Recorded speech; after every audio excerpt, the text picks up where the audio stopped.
Hey Steve, you wanted a few things done on to talk about, right? Maybe homeless and your mama jokes. Well, I think I could do something about that for you. Let's see, where should I start? Well, it's kind of a long story. I hope you don't mind.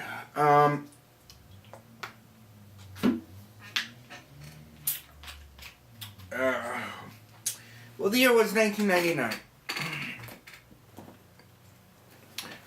I had to move out because of my great grandmother. You know, she ended up in a nursing home.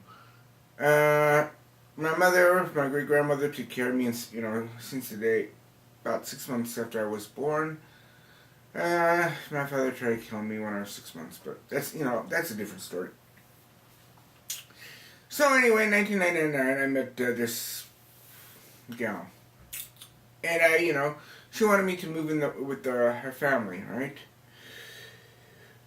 Well, this family had about 6 people. The mother, the oldest daughter, which, the daughter that I was dating, the oldest son, the younger son. Anyway, I took a job at Super 8 Motel as a night auditor. And I told him, keep my receipts because I need it for Social Security reasons. So anyway, to make a long story short on that, one month they said they were, short on money. And I thought, well, let's do the math. I made about 300 some odd dollars, at, Super 8. The oldest son, who was 17, made more money than I did, which is messed up, but anyway. The youngest son got Social Security. The mother, received Social Security from the younger son, and her dead husband. I figure the monthly income, I don't know, maybe 2,000, something like that. But anyway, now I thought, well, something's not right here. And of course, they were doing drugs. The oldest son, mostly weed, which I didn't mind, and, crack, cocaine. Well, I never seen them do cocaine, but crack. But anyway, I talked to a few people who I knew in the neighborhood out there, for many years. And this, they're con artists. So one day, about 7 o'clock at night, I took what little stuff I had and, left. I went to St. Joe Mental Hospital. I wasn't suicidal or anything. I was just, So I spent a few nights there. They referred me to a homeless shelter. And I stayed there, I don't know, about 3-4 months. Then I met this guy. What was his name? I'll think of the name when I get done with this. The name, it'll come to me. Willis,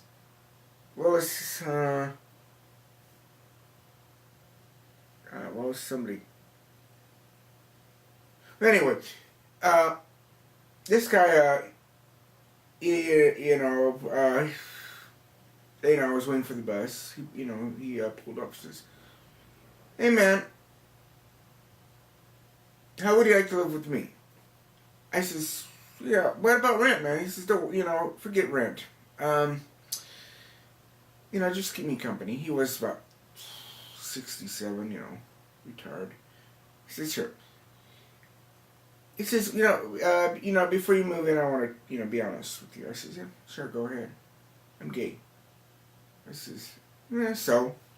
You know, and I don't like, I don't like the sin, but I like the sinner. So yeah, sure. So I spent a couple of months with them. And he was talking to me about his family and whatnot, about his brothers, living in Fremont, which is about 38 miles from here. And he said they never visited him. But which is sad. Families should stick together. So I'm thinking maybe the brother wasn't comfortable with him being gay. But anyway, he told me about how he lived in California and somebody hit him in the head, and robbed him. He was short-term memory loss or what he had at the time. So anyway, it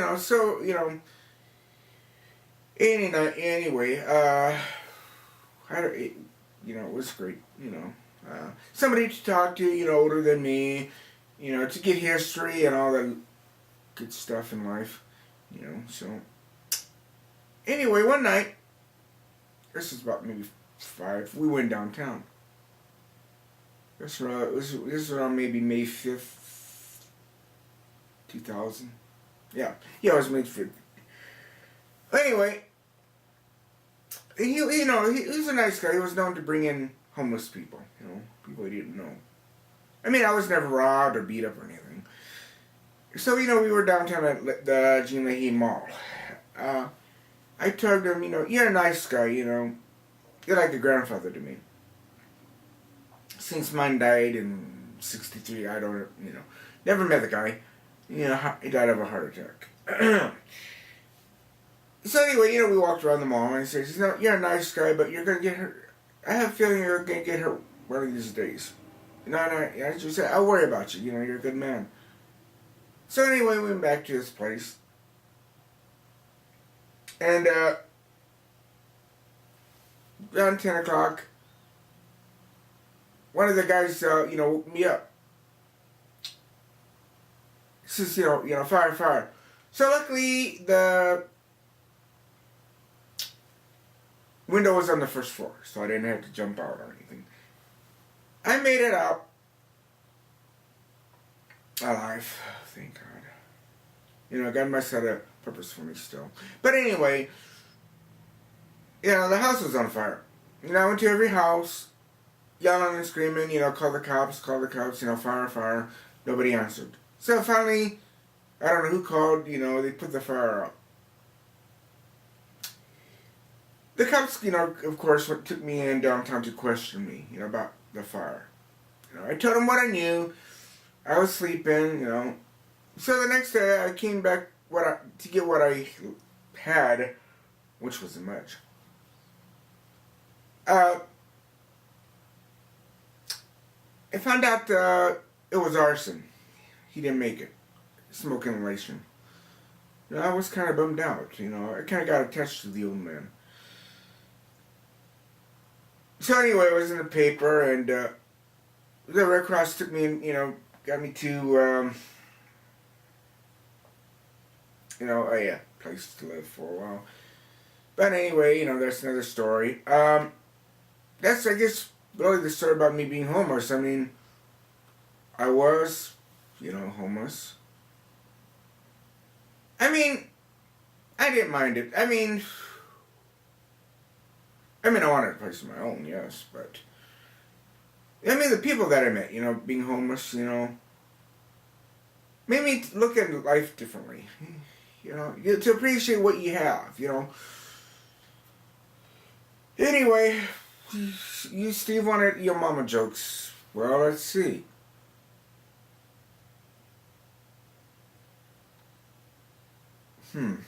I know a lot of them. Okay. Your mama's so fat when Richard Simmons met her, he says, I fucking quit.